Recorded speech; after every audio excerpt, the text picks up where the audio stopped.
Parenting tip number 71 is not a tip for your children, but it's a tip for you.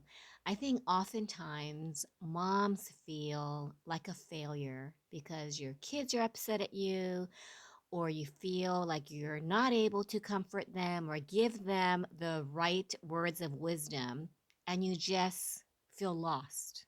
You feel like you don't even know what to say, you don't know what to do, and you just don't even know how to be a mom, right? Do you have those days? I feel I have those days where I just don't even know what the right words to say is, especially if your kids are upset, your kids are depressed, you just said really mean things and you want to regret what you said, but you just keep playing that scenario that you regret over and over again, right? And I question, why did I have to say that? Well, this parenting tip is for you. Give yourself a break because we're only human and we all say things we regret. And you know what? Number two, your kids are forgiving and resilient. I know I thought that I just ruined my relationship with my daughters. And then when I brought it up, it didn't even phase them. My words, well, sometimes, cause them to feel super upset with me. But at the end of the day, when you just share your regret and you share why you said what you did, that you were tired, that you were stressed, that you lost your temper, you will find that your kids are forgiving and your kids love you unconditionally. And so give yourself a break. Tell yourself tomorrow is a brand new day, a fresh start. I raise my daughters telling them that there's a fresh start. And sometimes you might have 1,000 fresh starts in one single day because there are struggles that we encounter throughout the day.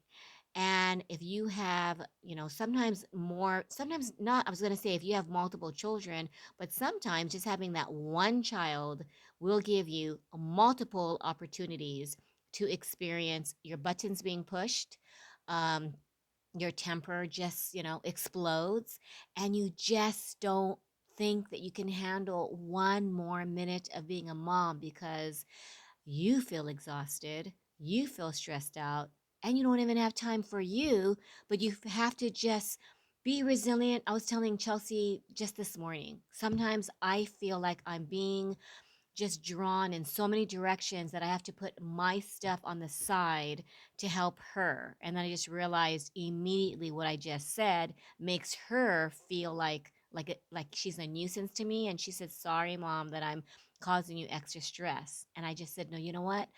I chose to be a mom. I signed up for this. And even though it's hard, I want to do this because it's what I want to do, even though I'm stressed, even though I'm tired, even though sometimes, I get so upset. I want to do this because I love you, but sometimes it might not be perceived as loving her because I either end up yelling or I end up losing my temper or I end up running away, right? It's like, you know what, Chelsea, I can't do this right now. And so, parenting tip number 71 is to really, truly give yourself a break because you are not expected to be super mom.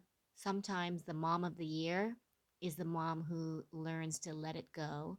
The mom of the year is the one who embraces her imperfection.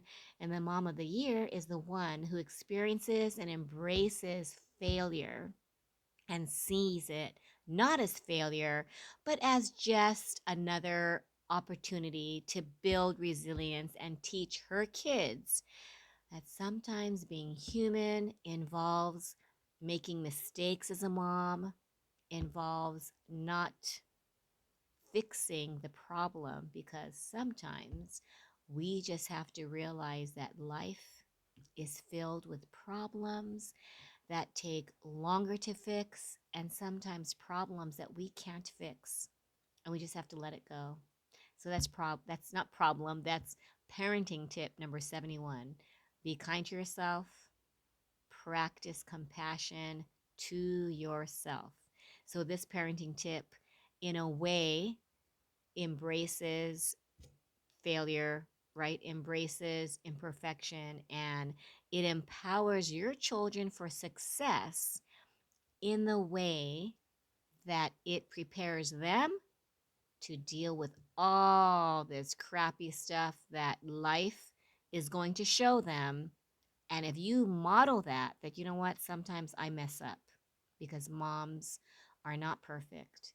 And we have to show our kids to embrace imperfection and know that it's okay to lose their temper.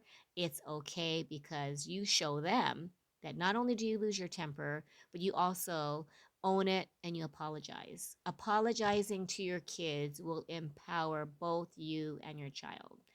Thank you for watching, and I'll be recording parenting tip number 72 soon. Bye.